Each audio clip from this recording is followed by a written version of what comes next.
Hello, everybody. Good afternoon. I hope I keep everybody awake after lunch. So hopefully you got your coffee as well. I'm Daniela Silva. I'm the executive director of ABRACE, the Brazilian school. We hold our classes here in McLean, Virginia, every Saturday morning. And I have here Claudia with me. She's the coordinator of our pedagogical committee, and I also have my school director over there. So she can also be a reference for questions later on today. We are very proud to present to, actually this is our probably third or fourth time talking about our youth volunteer program here. So we're gonna go very quickly. We're not going to talk much about the program, but we're going to try to focus on what we know and we heard from our teenagers, what are motivating factors that keep them interested in coming to a volunteer program and staying in the program. So we're going to try to focus on that. But of course, we need to give you a little bit of information about the program itself. So we started with a little few activities here and there, close probably around 2015. ABRACE is celebrating 20 years this year. Yes. Hey. We, as all of you, have gone through like all the ups and downs and like restructuring program and trying to also meet the needs of specifically like everybody, of course, even adults. But like we see that like in, as you probably see also in your program, that like in the ages from 3 to 5, 6, 7, you see like, poops, a jump in interest and attendance, and then it goes down, down, down until like teenager years, impossible. So we were observing based on like a few activities that we got the older kids, 12 to 14 years old, engaged, that, we have a little bit of a magic tool here. We're gonna use them, and in 2018, we finally got to develop this volunteer program. So our classes go from 2 years old to 14 years old, and when they turn 14, instead of going to classes, they become volunteers in our program.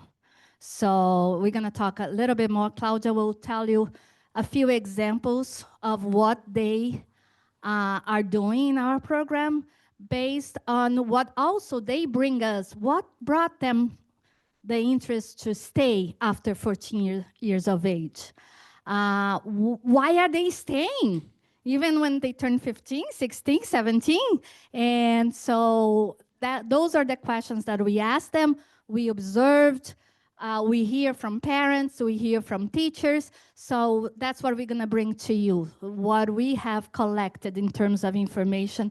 And then we're gonna show you a little bit of numbers at the end so you can see the impact, the real impact. So I'll give it to Claudia. Hi, everyone. So I will be sharing with you a little bit of what they do at the Youth Volunteer Program. So they have many opportunities in activities, programs, events, community events, to bring their unique self to collaborate.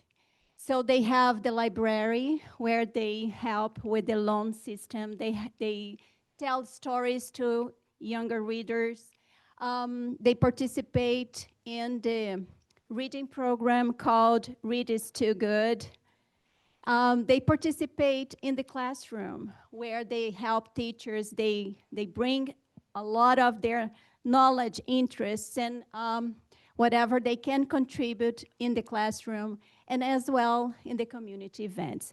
They start, just to give you like a process, we started with little seeds and we were aggregating to those seeds. So as we were observing their needs, we were bringing more and more into the program. So, but basically, being part of the community, being part of a place where they feel they belong, where they can bring their heritage language and culture and share. So this is a place where they can have that old friends, new friends, they can socialize, and plus they get the volunteer hours that they can bring to their schools. But as we were progressing with the program, we felt the need to bring something else, something extra. But it could not be like a classroom type of enrichment program. So we brought some series, talking series, bringing Brazilian professionals that would add to the language. Why do they use Portuguese in their personal and professional lives? So they would guide our youth volunteers into their career path. They know they have someone already there, so that they would be good examples in their lives. So we have the workshops. They were, if you see the previous slide, let me see if I go back. They are in the library. They are doing the reading program with the younger, not students, learners. And we give them opportunity to learn strategies to bring these younger students, younger learners into a contact, a connection with the texts, with the stories they hear. So they have strategies, so they have workshops, and these are very structured activities. But we cannot discount the non-structured activities that they leave every Saturday and go beyond that. So they have, and this is AI.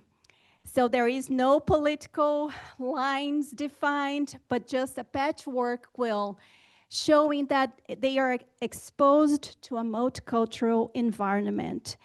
And this is where they learn. They are learning using their heritage language and culture and getting into contact with people from other youth and other people with different backgrounds. And finally, this is our ultimate goal. Oops. Protagonism. So each youth volunteer is unique. Each one brings something to the program. They can participate just passively, like following the rules, following what is needed of them. But then, for those who want to integrate their personal and professional academic lives into the program, they are more than welcome to do so. So here we have some examples. We have the Globo Amigos. Julia Hassage was here last year, and she had an interview. We are gonna just show one word from that interview later on. But she was the creator of the Pen Pal project, unifying students from ABRACE with the students from a school in her hometown, in her hometown. So they write letters to each other back and forth, and finally, at the end of the semester, they meet, right? So They do a Zoom call, like with students in Brazil. they do a Zoom call. They have the opportunity to see far beyond their ABRACE space. And also the ones in Brazil, they see a different world, they connect. So that's what the Globo Amigos is all about, as well as the ProJovem News. We have this news where our youth volunteers, they share what is happening at ABRACE, some testimonials as well. So bringing into life with their own writing and the coordinator facilitating all this, just helping them achieve their goals. And then we have the ProJob research, where one youth volunteer noticed that was a very, many youth volunteers did not write well or didn't write at all. So he started this project asking questions, some Saturdays about their challenges in the classroom in a pedagogical scenario. So they could bring their answers, and that would feed into the program. And with that, okay, going backwards, these are their voices. So from their testimonials, why do they keep coming back? Because of the volunteer hours, because they stay connected to their country, language, and culture, because the long-lasting friendships, because they can practice their Portuguese. We have real stories to tell. Maybe if there is time. No? Okay. But they develop their language and culture in a very welcoming environment. And they give back to the community. That sense of belonging is important. And they explore new project ideas. So just, okay. Okay, not okay. Just one word, empowering. That's the word I wanted to share with you. So you can listen to the interview or watch the interview, but empowering. We gave this youth volunteer the opportunity to create and apply what she felt was in her own interest to help the community. So I pass to Daniela. Yeah, just to show you just one little bit more information so you can see some numbers.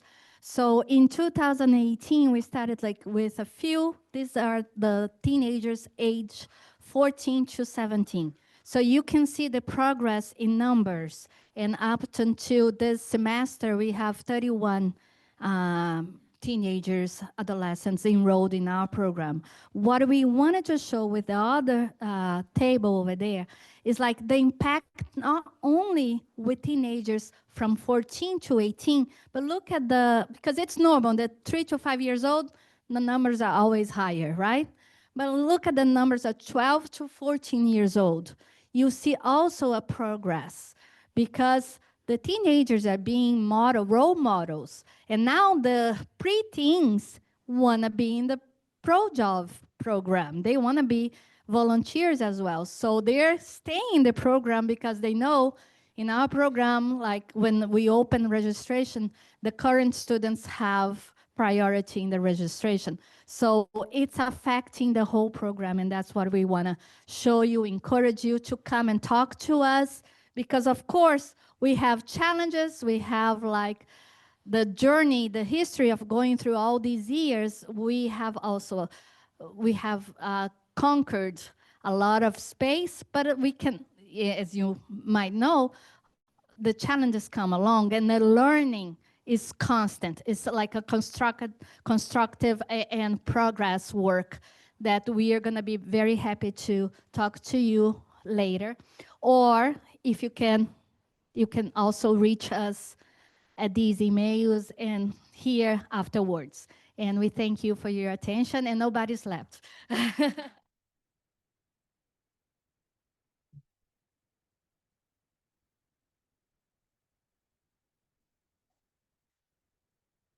Hi, everyone. My name is Julia Sylla. I'm here with the Qatar Foundation International, and we work with Arabic language programs for primary, secondary, K-12, school-aged learners.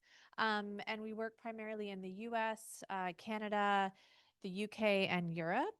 And really our overall mission is to make Arabic as accessible as other world languages, and we know there are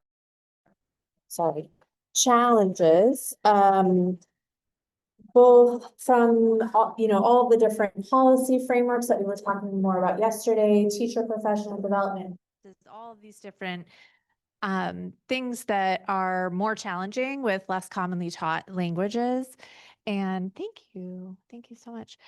So in one thing that we discovered in our work was really just overall lack of understanding of the different ways Arabic is being taught, the different contexts it's being taught in, formal, informal, religious-based instruction versus maybe communicative instruction. And so in 2004, we launched the Survey of Arabic Language Programs.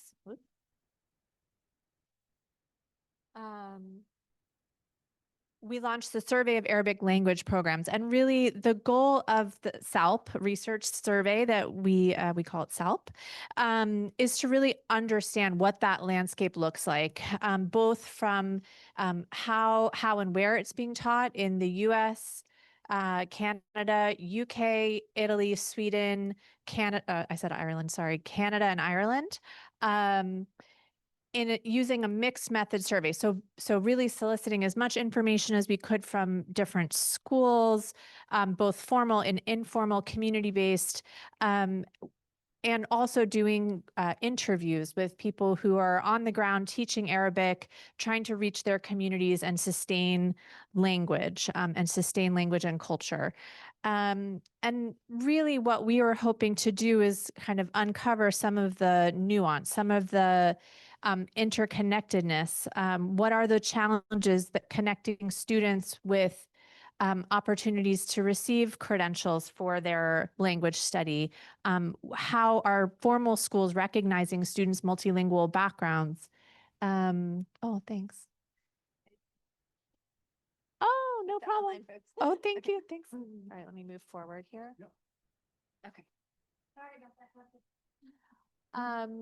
So today I'm just sharing a snapshot. The research is still ongoing. We're in the process now of starting to receive more feedback, more of the research feedback from each of the countries involved.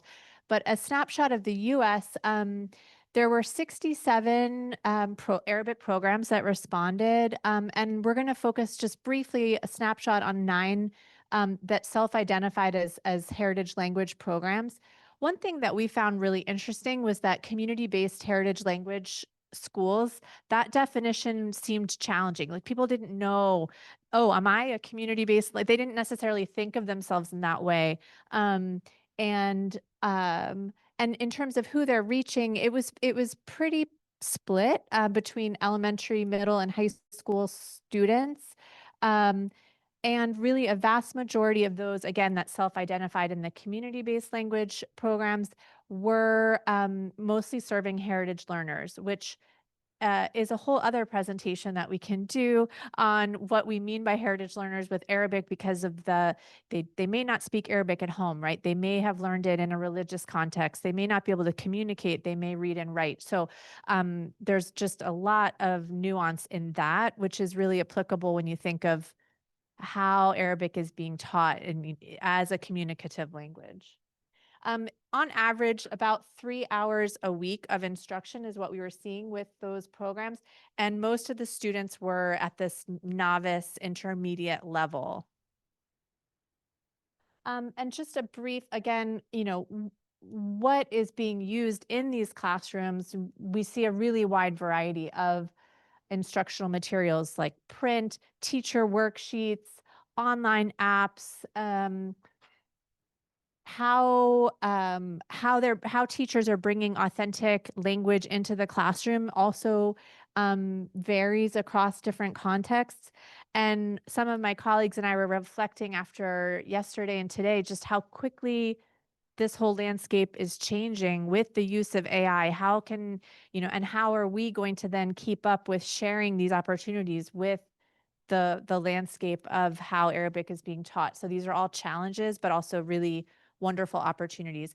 And the overall goal of the SALP survey really was to say, how can we take a step back and foster more collaboration and bring more sharing and bring more people into feeling a network of support so that they can access these types of resources. So I'm really happy to introduce a longtime partner of QFI, Layali, who's going to represent Kalimah programs and share just one example of what is happening in an Arabic school that's really dynamic and exciting. So Layali, I'll pass to you. Onto your slide. Right. Marhaba. For those of you who speak Arabic, we are Kalimah programs. We have been, we were established in 2014, so it's been 11 years now. We've progressed so much since we started. It was just a small, like, after-school club in my son's school, and my son just started college now, so it's like been a journey. And so yeah, I mean, there's a lot to talk about, so I'm gonna try to focus as much as possible, like, you know, on why we've chosen like some of the approaches and methods that we like and we see a lot of progress with. So in Arabic, maybe a lot of you know, a lot of languages that have varieties of dialect have similar issues. So it, you know, it's a challenge. But also like a lot of practices in teaching Arabic, and I know this is not specific to Arabic, but you know, a lot of methods tend to be very I don't know, traditional and old school, like focusing more on, you know, like the lecture memorize kind of methods. And we wanted to, you know, go down this pyramid. And next slide, we wanted to go up this one, you know, with the math, not the Bloom's taxonomy. And so we wanted to, you know, engage the students and learners more so that it's not just one other program that they're in that, you know, they'll just go memorize, come back and be bored, right? So we've adopted the project-based learning method. It was kind of organic. We started doing it, you know, from the get-go. But then as I went to like teacher training programs and all that, I was like, oh, so what we're doing is project-based learning. So kind of bridged from there. You know, our goals are like, you know, to encourage 21st century skills like, you know, critical thinking, collaborative work, and, you know, communication. So a lot of our projects are geared towards community service and encourage the conversational skills as much as possible. You know, this is more like for, you know, teachers who are not familiar with project-based learning. You know, a lot of times it's confused with projects, just, you know, integrating a project here and there. It has a little bit to do with whatever we're talking about, but no, this project-based learning is a lot more involved than this. So the planning, it really is year long, like planning these units and you know, projects basically take all year long until the next summer. I'm going to focus a little bit on the summer program, but we do have year-long programs that are kind of like just once a week, more or less. And these pictures, most of them are from this summer that we just finished working on our, we call them STEAM Arabic summer camps. And STEAM, just integrating the arts into everything, basically. And you know, so our goals are to you know, encourage a sense of purpose and agency, and you know, increase the engagement and retention. We do serve kids in all ages, really, in our year-long programs. We also like have even interest from adults, and you know, usually it's the parents of the kids wanting to learn as well. But you know, so our ages vary in the different programs, but for the summer camp, we've been trying to target like 5 to 12-year-olds, basically, for the most part. These show some of the projects that they've been working on. There is emphasis on, you know, sustainability. So they're making paper here from, you know, recycled materials. They make a lot of scientific and hands-on engineering type of projects with recycling materials. So recycling has been, a thing for Kalimah programs for many, many years now. So all year long, we are collecting materials, and I have a whole section in my garage for materials that we use in these programs, but also planting and community service in general, not just with upcycling is a main thing for us. I guess for the QR codes and links, you'll be able to access them later, but so some of this was kind of when I shared with other teachers in teacher trainings and stuff like that. I have them go through these kinds of sample projects, design a allergy-free menu for a restaurant and stuff like that. So so these are not necessarily the projects that we have the kids work on, but this is more for the teachers to get them on board with the whole project-based learning, community service aspect of it. Next slide. So it's not just what the project is about, but also how to engage every single student, right? Their roles for the students or participants. We don't call them students really. Sometimes we refer to them as adventurers or community agents, heroes, all kinds of things, but not students, because we don't want to trigger that boring kind of thing. But for the teachers, we tell them okay, every single thing we do in classrooms or in real life is somewhat of some aspect of STEAM, really. It's not like you have to think of STEM or STEAM separately and then kind of put it in. No, it's how do you actually think of what we do on a daily basis that is STEM or STEAM? Integration is very important, so it's not just one subject at a time. It's how is it cross-cutting across subjects, across different parts of their interests, right? So everybody feels welcome and accommodated, because we don't cater to just to particular interests, everybody.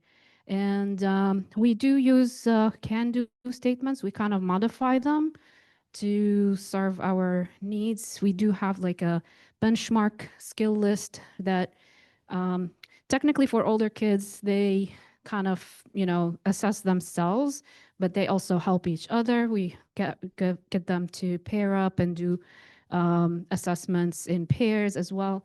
So there are all different methods of how to standardize or incorporate standards into our programs.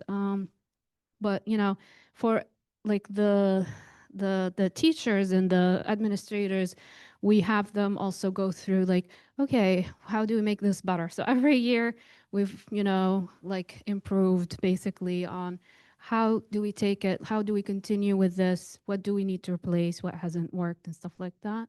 And so one of the things that we've been doing for many years now is this nutrition theme, right? So it's not just learning about the recipe, about a recipe from an Arab country. It's more okay, we analyze it, what goes into it, why these particular ingredients, stuff like that. So we come up with a recipe book every year.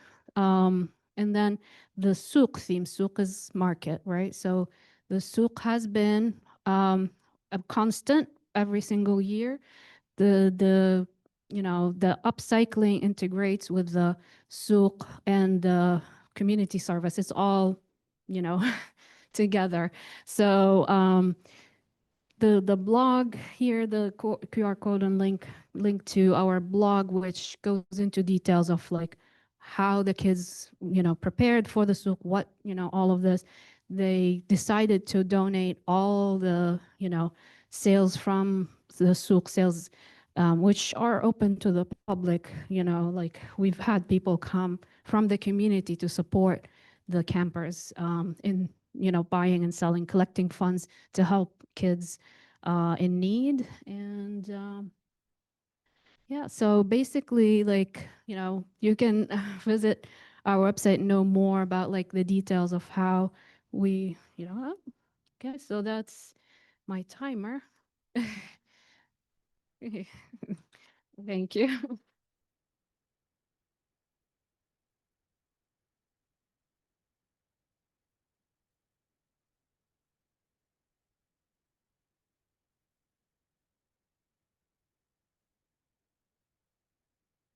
Hi, my name's Christina Pikhmanets, and I am an academic advisor, assistant principal at the Ukrainian Heritage School in New York.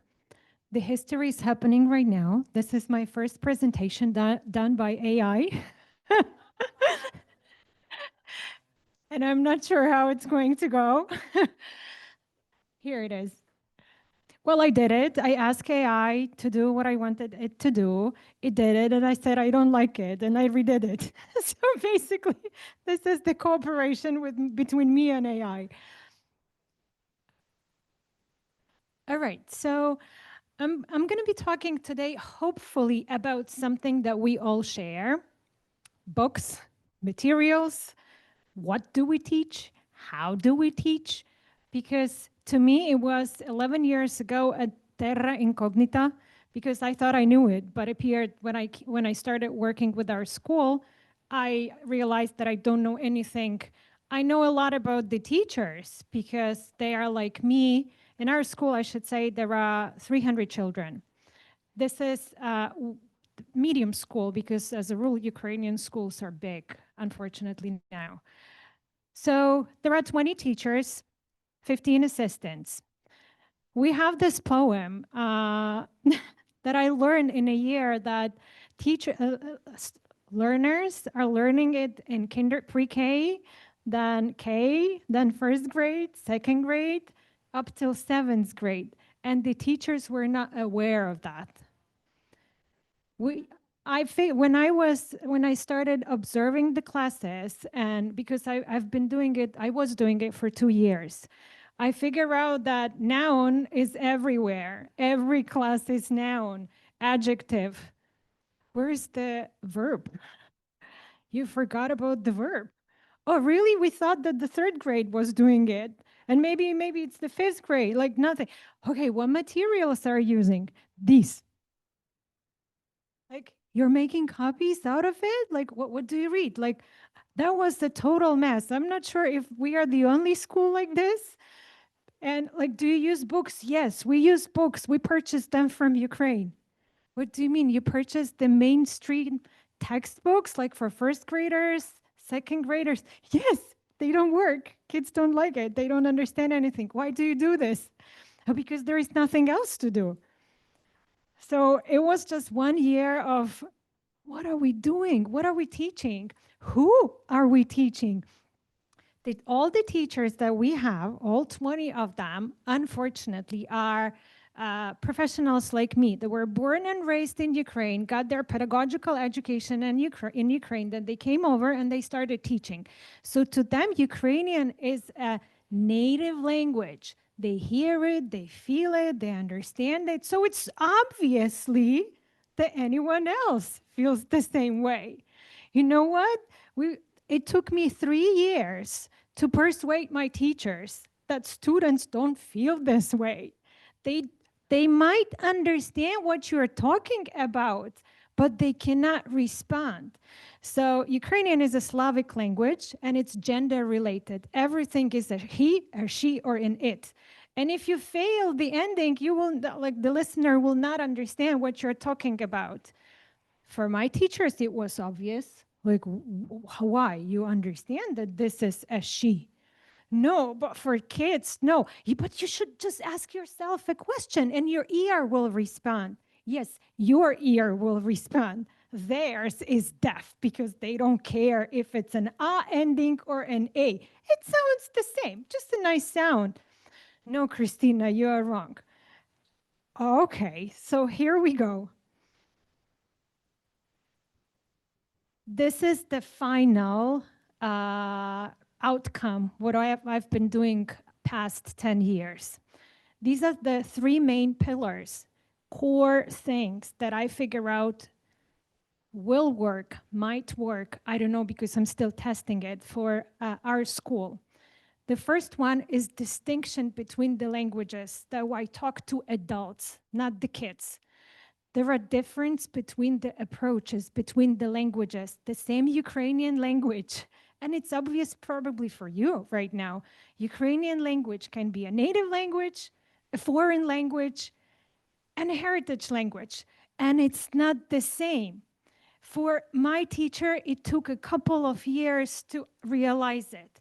They are not native speakers of Ukrainian, even though they were born speaking it, because this is what they heard at home. So let's teach Ukrainian as a foreign language. God, no, they are not foreigners. They understand what you're talking about.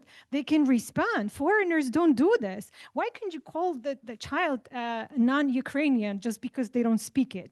It's not fair. What are they then? Our children, we have to take care of them. So I didn't have any response at that. I didn't even, probably 6 years ago, I didn't even use the term heritage language learner. It was a second language, it was a third language, 25th language, God knows what language. It was very not clear. So I got back to the resources. I started reading about the heritage languages. And my star in that was Dr. Maria Carrera. And she replied, I emailed her, she replied right away. We had a Zoom conversation and I told her everything. And she's like, Christina, learn about heritage languages, here are the resources, and make the materials. I was like, but there are so many materials in Ukraine. Ukrainians produce a lot, but they are in Ukraine, not for your kids. And that was like, this is what I'm going to do. But before that, I was learning, and I learned from her a lot. So, basically, I'm sorry, I will go back. The distinction between languages, which brings us to effective teaching methodologies. When you know what you teach, you can think of how you're going to teach it, right? And then this will bring us to creating our own curriculum and materials because we know how to teach and who we should teach it for. So all these three things started working for us. So we started teaching not to the children, but teaching the children. So Maria Carrera and Olga Kagan, they had a beautiful article that they wrote in 2011, and I found it in 2020 probably. I'm a linguist. I skipped that article first because they were all numbers. I wasn't interested in that. But something brought even my attention. Look at these two lines over here with HL, heritage learners. I think Daniela was talking about this. When they start learning in heritage language, there's like 70% because the age of 5 years old. So this is when my teachers were sure that they are native speakers because they spoke Ukrainian at home, they responded in Ukrainian, no, not a problem. English was a very weak language at that time. And that it gradually slows down up to 13 and 18 years old. Look what's going on. 4%. They use Ukrainian 4% of the time, but we're still sure it's 70. And then when they are 18 and plus, it's like 1.3%. We as teachers are still sure they're native speakers. So something is happening right when we have them there in school and we don't know how to help them. But at the same time, they're saying that they're using 50% of English and 50% of Ukrainian. What's going on? So that part I was not interested. I was interested in those. So how do we teach them at that point? So my biggest question was, how do I differentiate between the languages? How do I know what approaches to use? Because teaching a native language is one thing, and teaching a foreign language, it's totally a different one. So probably there has to be something where we teach heritage language, bless you. Where does this correlate? Where do they meet? And where at what point do these languages and methodologies of teaching, they go apart? There is another very interesting data that was the question for a learner to self-assess their skills. And I'm really happy that they asked the learner, not their parents, because for some parents, bright kids know nothing or they are genius. It's like, it's never like very objective. So the learners themselves answered that question. So when we look at the intermediate level, because this is where my point of thinking starts for heritage language learners, not the none or low, because there definitely should be taught as the Ukrainian as a foreign language, because all their skills are low, 4 skills. We're interested in intermediate learners because they're all like in between. Like I can read, I can understand, I can speak, but look at the advanced. Speaking is okay, sort of. Understanding is sort of okay, but then reading and writing goes just down. They don't know how to read and they don't know how to write. And that was a boom for me. So reading probably is the key component for us, heritage language learners. This information, I started writing for myself. So what do? So the native language, they speak at home, they use everywhere. It comes from everywhere. That's why we have speaking goes up, listening goes up, speaking, all 4 skills go up. Foreign language, we start building from scratch. All 4 skills, they go one by one, we can control it, but the social situation is very limited. But look what we have with heritage language. Ups and down. Speaking and listening might go up because they speak the language from ear at home, but reading and writing, again, it brings me to the point that reading is something that I can start working with.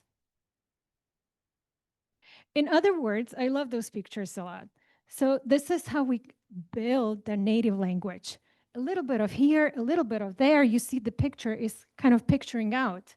This is how the foreign language as a teacher you develop in your students. And this is our case, all the white spots everywhere. So it's our task is to fill up those white spots with something. So what is it? And this is what we figured out, how to differentiate the methodologies and approaches of teaching heritage language. So from foreign language teaching, we took approaches to learning grammar. We teach them grammar as if it's a foreign language grammar. With the explanation of rules, we do not rely on their ears or understanding or feeling of the language.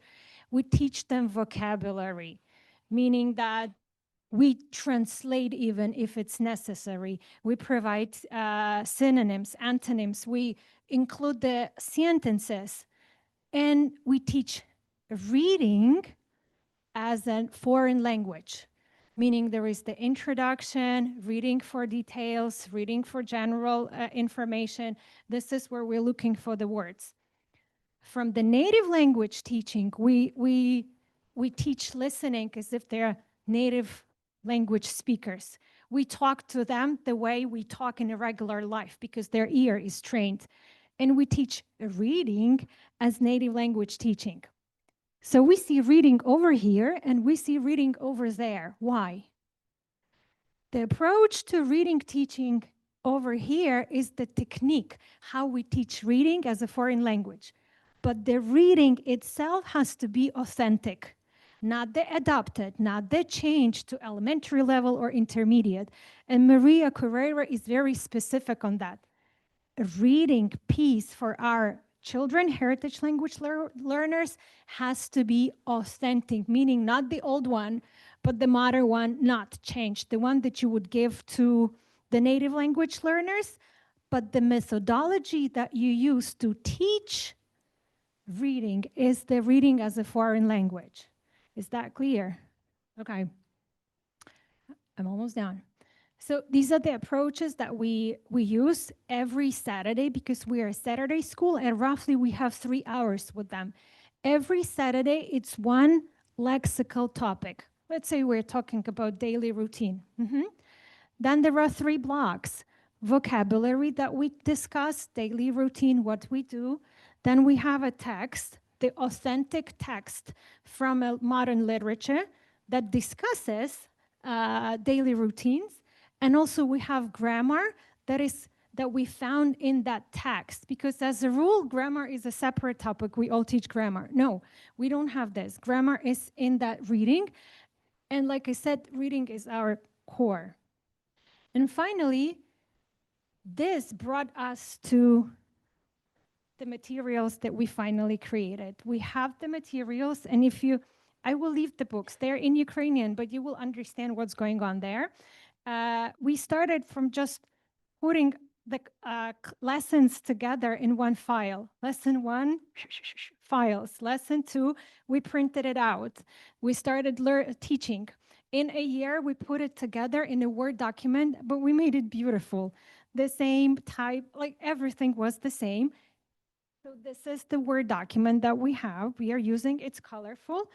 And then when we taught, we corrected the mistakes, we asked a designer to make a textbook.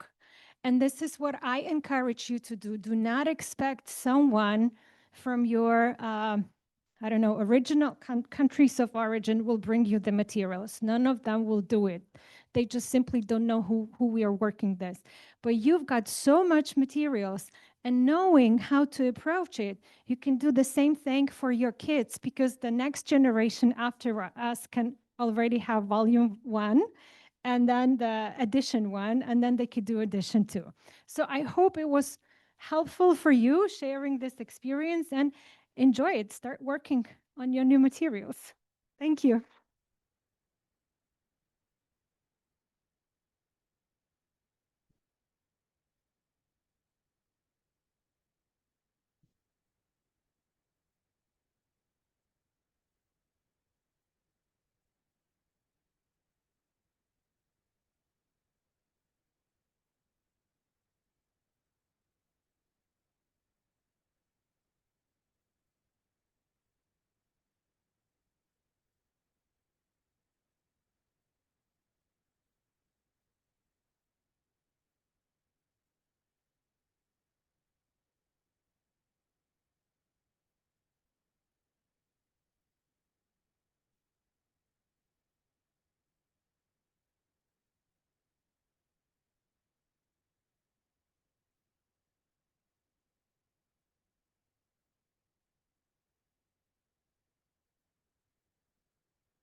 Hello.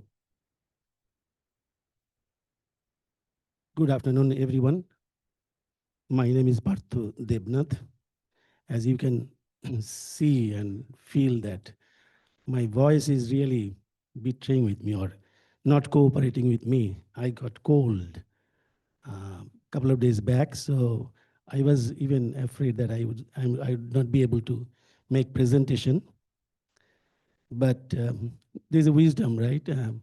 When there is a difficulty, convert it into opportunities.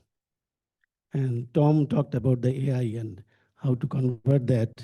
So I thought, let's try this. I talked to Joy, and then what I did today took like an hour for me to convert my slides into speech, text, and then I converted that into a voice enunciation. So I'm going to play that instead of my cracked voice. Probably you'll hear a better voice, a, a female voice. So forgive me for that. I could not find a proper male voice, and my subscription does not allow me to create a new voice. So I resorted into that tool which created a female voice. So first of all, I thank Joy, Anna, and Daniel for giving me this extraordinary platform for community-based Bengali language schools. We are proud to be part of this family. So with that preamble, I would start with my presentation. Good afternoon, everyone. Thank you, Joy, Anna, and Danielle, for giving me this opportunity.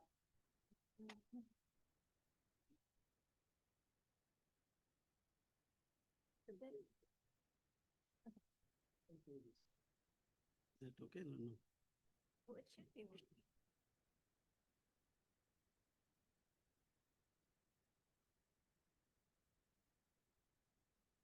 Good afternoon, everyone. Thank you, Joy, Anna, and Danielle, for giving me this opportunity to present our experience on using LMS in our Heritage Language weekend classes. On behalf of the Friends of Bangla School Foundation, I represent approximately 16 Bangla schools in North America. The members of these schools are originally from the states of West Bengal and Tripura in India, and from different parts of Bangladesh, and the number of schools is increasing. My presentation today is on using LMS in community-based heritage language schools, where I will share our strategic approach to make teaching and administration convenient, stress-free, and customized.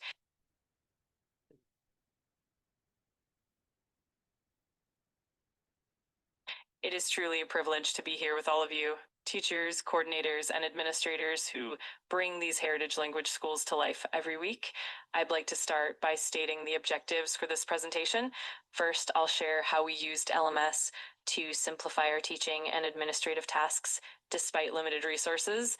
Second, I'll highlight how a pragmatic and affordable approach can help us gradually adopt these systems and minimize expenses. And third, I'll discuss the benefits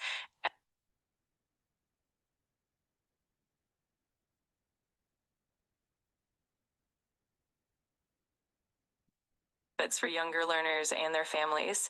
We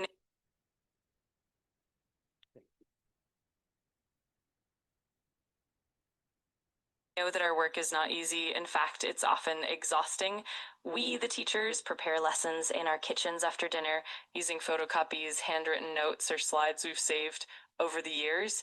Our coordinators and administrators send reminders through email, text messages, and WhatsApp groups, trying to reach families who are just as busy as we are.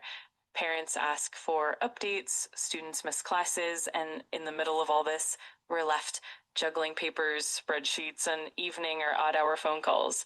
And then came the hybrid classroom. Some students are in the room, others are online, and suddenly teachers must prepare materials in 2 different formats. They must teach to the screen in the room at the same time, often without proper equipment or training. Coordinators and administrators must figure out how to record attendance, how to send assignments, and how to make sure no child feels left out.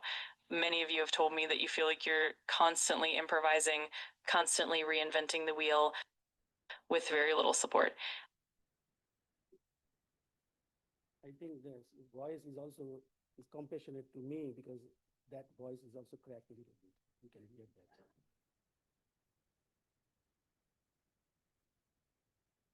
Why? I have the mic.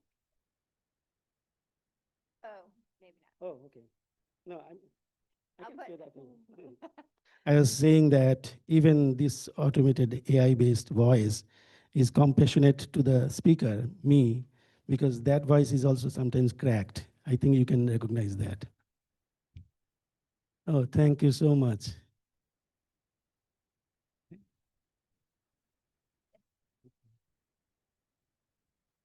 I want to talk today about something that can help, the use of a learning management system, or LMS. Now, I know that when some of you hear this phrase, your first thought might be, that sounds complicated, that sounds expensive, that sounds like something we can't manage, and you're right to be cautious. Heritage language schools often run on very tight budgets. Teachers, volunteers, and administrators already wear many hats. The last thing you need is another burden. But here is the good news. An LMS does not have to be complicated, and it does not have to be costly. In fact, there are platforms that are free or low cost, designed to be customized to your school's needs and even branded with your school's own name and logo. These systems can be introduced slowly, step by step, and they can be managed with only minimal support from a small tech team or a volunteer with some technical background. Think of what an LMS can actually do for you. Imagine having a resource library where teachers can upload lesson plans, worksheets, and cultural stories once, and then those materials are available year after year for new classes. Picture a single dashboard where parents can log in, see assignments, check upcoming events, and know exactly what their child is working on. Consider the relief of having an automatic attendance tracker that records participation, whether a student is in the classroom or joining from home. In a hybrid class, imagine that after teaching your Saturday session, you upload a short video recording or an audio clip of the key lesson, so a child who missed class can review it later. The system also lets you create simple online quizzes or language practice exercises so students can test themselves during the week. For teachers, this means less.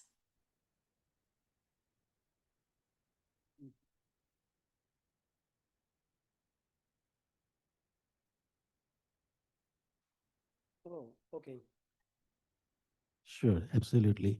The LMS is it's a abbreviation or acronym for the full form Learning Management System.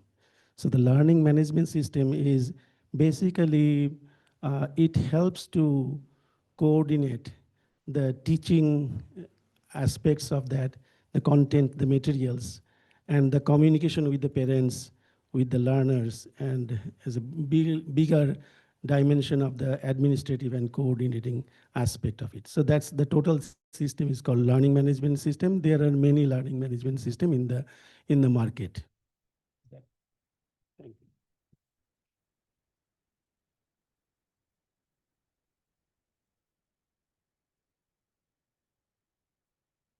Individually and more time teaching.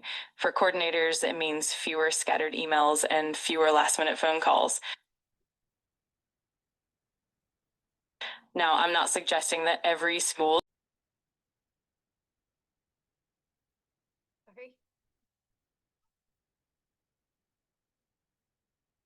individually and more time teaching.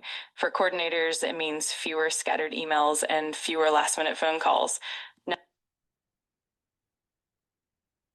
Now, I'm not suggesting that every school should jump in and activate all these features tomorrow. What I'm recommending is a gradual, practical approach. Start small. Maybe in the first year, you use the LMS only as a shared digital folder for teaching materials. Once teachers and families are comfortable, you can start using it for attendance and scheduling. Later on, you might experiment with communicating through announcements, parent portals, or small online activities for students like games, quizzes, and interactive assignments. The key is to set the pace and adopt only what truly helps your school. The most important thing to remember is that an LMS is not a luxury or a complex technology. It's a sustainability tool. It reduces the strain on volunteers, makes communication easier for families, and provides students with a consistent learning experience. You can begin with just 2 or 3 features that are important to you, train the users, and then gradually expand based on your needs. You'll need minimal tech support, which can come from volunteers in your community or by partnering with other community-based heritage language schools. And because many of these systems are designed to be adaptable, your school can have its own look and feel with your name, your logo, and your identity, rather than relying on scattered tools that don't connect.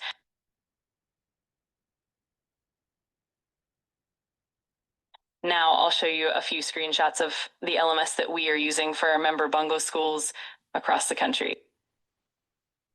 So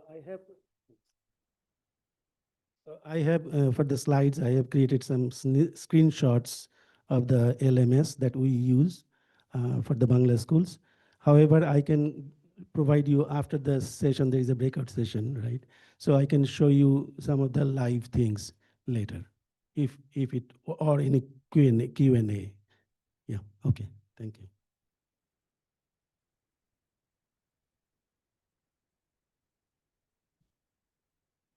So these are the different features of the LMS. You can plug in the audio, visual, the multimedia content, and the calendar, the scheduling, and specific program details. So all these things you can use the LMS to perform that. As Joy, Anna, Daniela, and all of you advocate, heritage language education is not just about teaching grammar or vocabulary. It's about belonging, about giving children the chance to feel proud of their roots and carry their family's language into the future. You and we, teachers, coordinators, parents, are carrying that mission.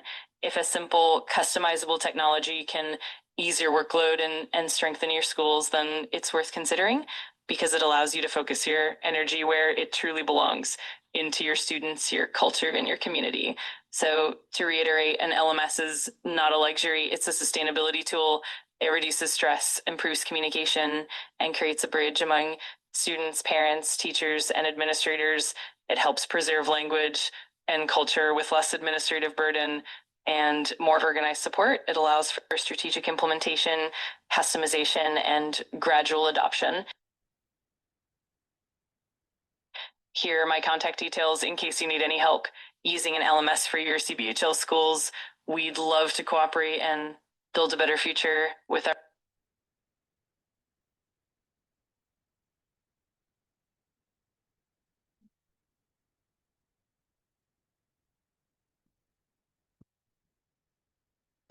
Thank you for the incredible work you do. Thank you for keeping languages alive. And thank you for being open to finding new ways to make that work a little bit easier. Thank you for accommodating this kind of experiment. And it looks like I got inspired by Tom to apply AI. I think there is no confusion that this helps a lot.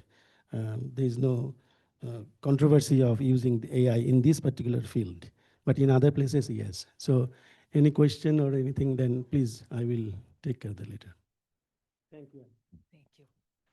So we're gonna do quick Q&A. We have what, 23? Yeah, 23 minutes. Okay, so we're gonna follow the same model we had before. One question from the participants in person and one question online.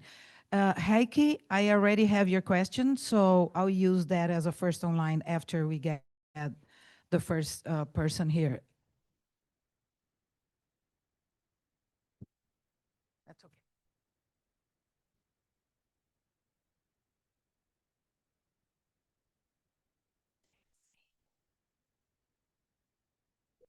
Yeah, my name is Mamta. My question is for Mr. Debnath.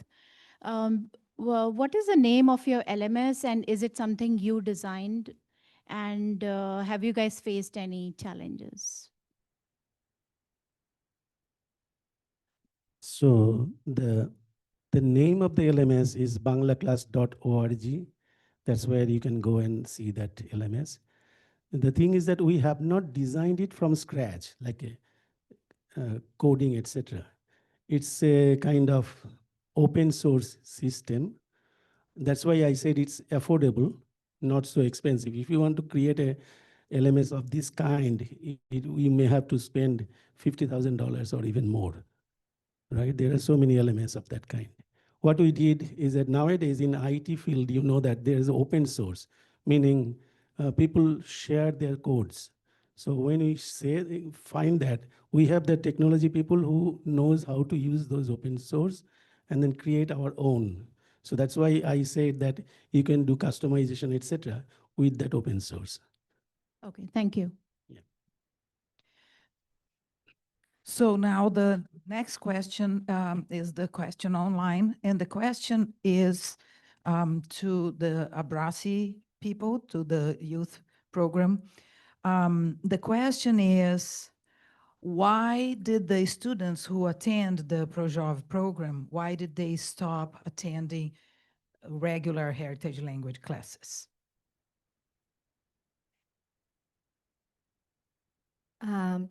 First, like they didn't stop completely at the beginning. That's why we said like the seeds were being planted through the program, but we faced with reality. The students were not coming anymore. So that's a data. So we needed to find a down-to-earth solution for that. And the solution for us was because we said like the teaching, and I think one of the presenters showed like the model like of the lecture is what's not gonna call their attention. They don't want that model anymore. So one way was, okay, they are interested in the volunteer hours. Let's make them come for the volunteer hours. And then us as educators, we're still providing the education without them knowing in the beginning. And it's PBL because it's a project-based learning because they are still in the program, they're still learning, but they're working towards service hours and helping the program and things like this. So it's a different way of making them involved.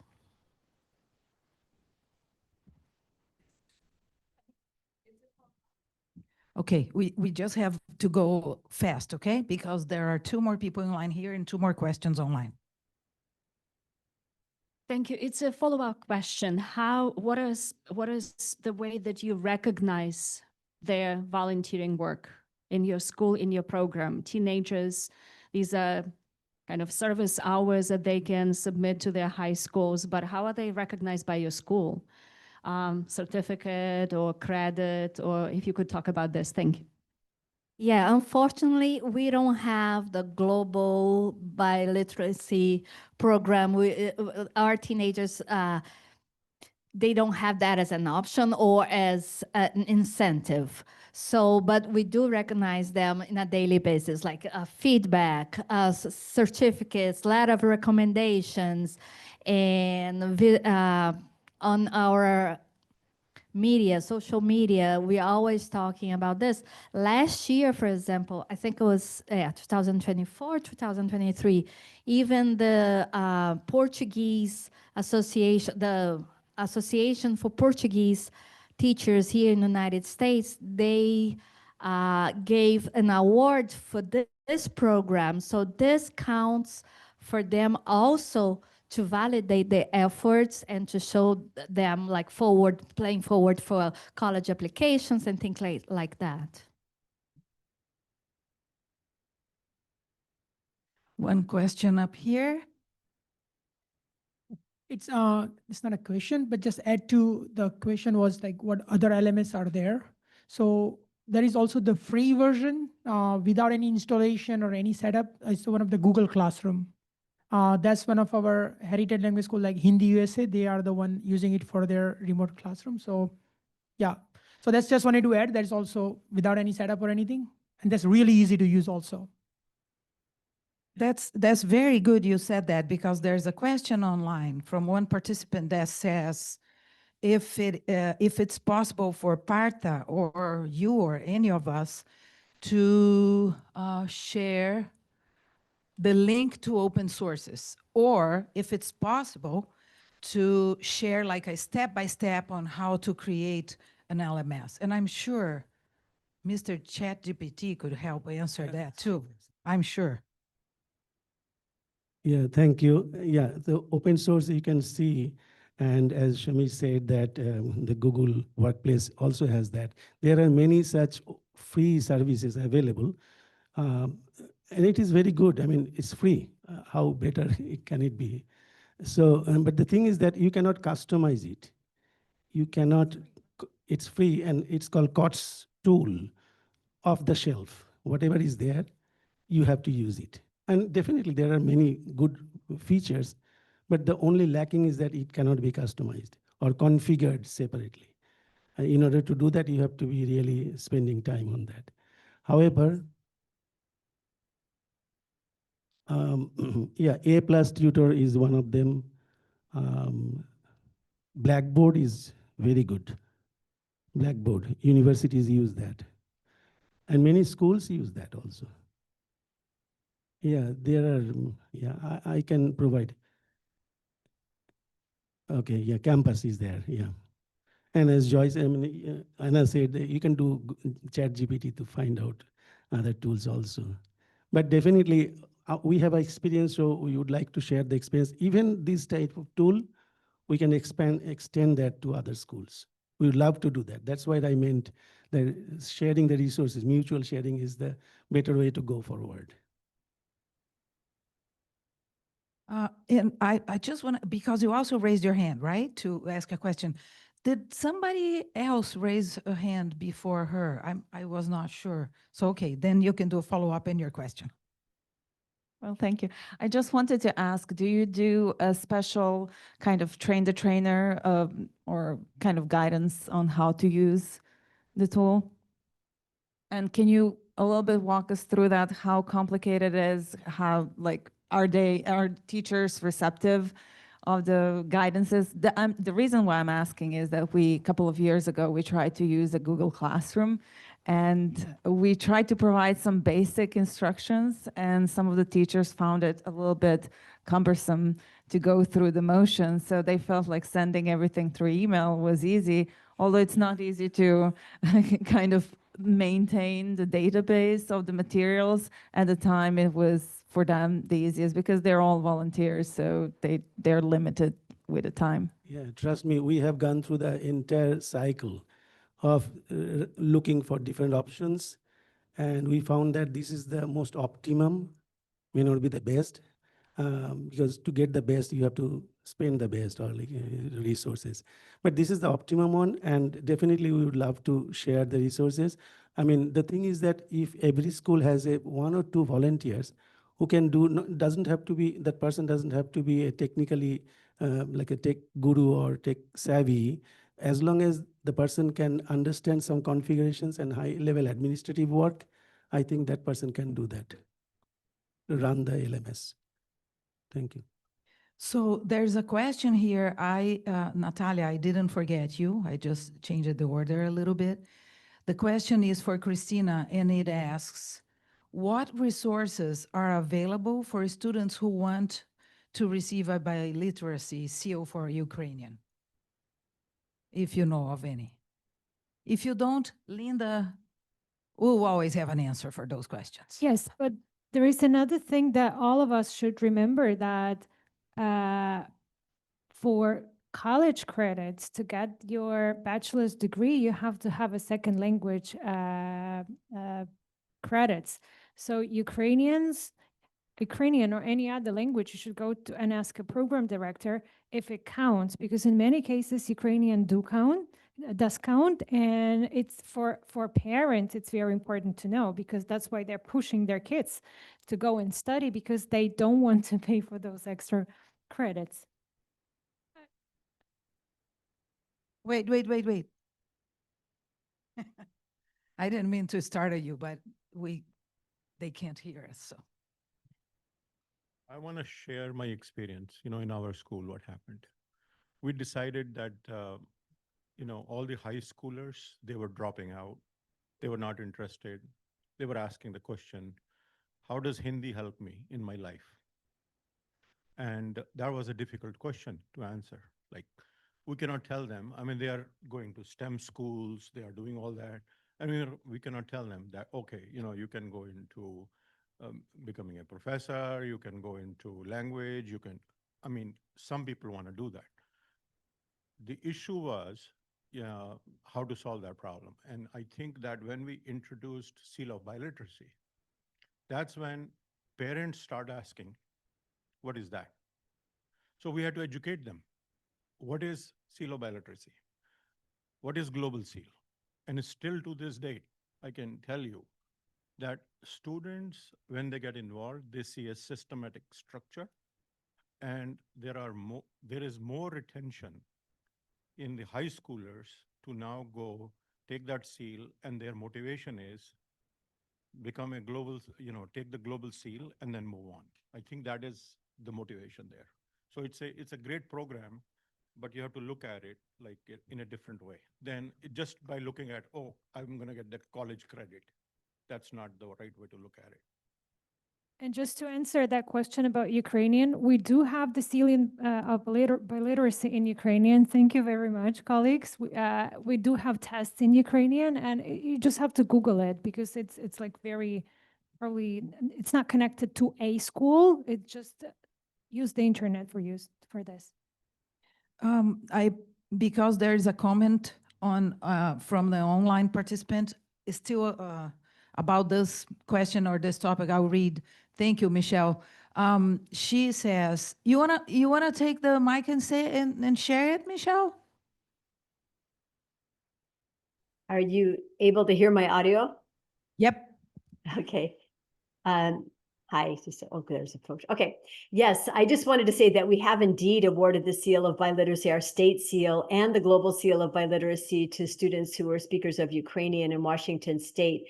We also award competency-based credits, high school world language credits. And so the students could actually earn credits in both. And many students chose to test in both Ukrainian and Russian just based on who the students are that came to our schools in Washington. And we've been using the Stamp 4S assessment for both Ukrainian and Russian now for some years. So just wanted to pass that on, that it's definitely something that can be done. Yay, thank you. Anyone with a question here on the floor? Because there are two more questions from the online, so I'll keep going with them. There's a question from our dear Masako. Masako, do you want to ask, sweetie? Okay. Do you hear me? Okay, this is a question to Julia. I just heard in your presentation of your project-based language learning in an Arabic school, and you mentioned customized can-dos. And I just wonder, it means you customize the originally developed the can-do statement, just like Active Proficiency the guideline, then can-do statements, which is made for foreign learners, and you modify them to accommodate the heritage learners' special needs in terms of language development. And then do you have any examples? How do you modify? Yeah, so last year we used like a passport. So the students, like when they accomplished something, they could like post like a stamp kind of thing in their passport that I can do this, I can do that. So some of the can-dos are the standard ones. But definitely for heritage learners, it was a challenge because of course they know how to count 1 to 10. Of course they know how to greet and all of that. So we had to come up with things to engage everyone. So for heritage learners, it was more like, okay, I can look up a recipe and analyze and make a shopping list out of a recipe, for example. So that's part of the nutrition theme, for example. In like as a part of the souk, for example, the market simulation experience, I can negotiate a price and get a deal, something like that. So these are all like stamps that they can put in their passports. And also like the can-dos, there's the basics for everyone to check off. And again, for heritage learners, a lot of like the speaking ones, they were like check, like there's nothing for them to learn. So we had to customize. Everyone is different, of course. So Like we had the standard list and then customized list for everyone based on where they are and what they need to accomplish by the end of the program. So I hope this helps.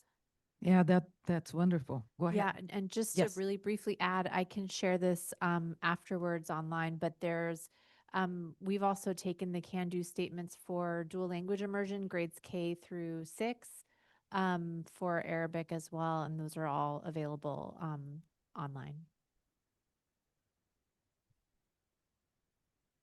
Thank you. Anyone else here from the floor? Hey, the online participants are winning. All the awards will go to them. We didn't tell anyone there would be awards, so that's the surprise factor. Now, wait, I know we have only 5 more minutes, and I only have 2 hands.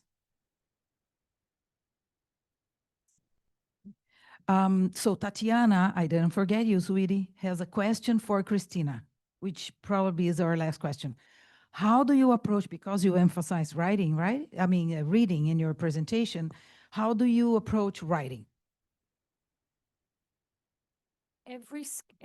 Well, how much time do we have? 2.5 days. There are 4 main skills.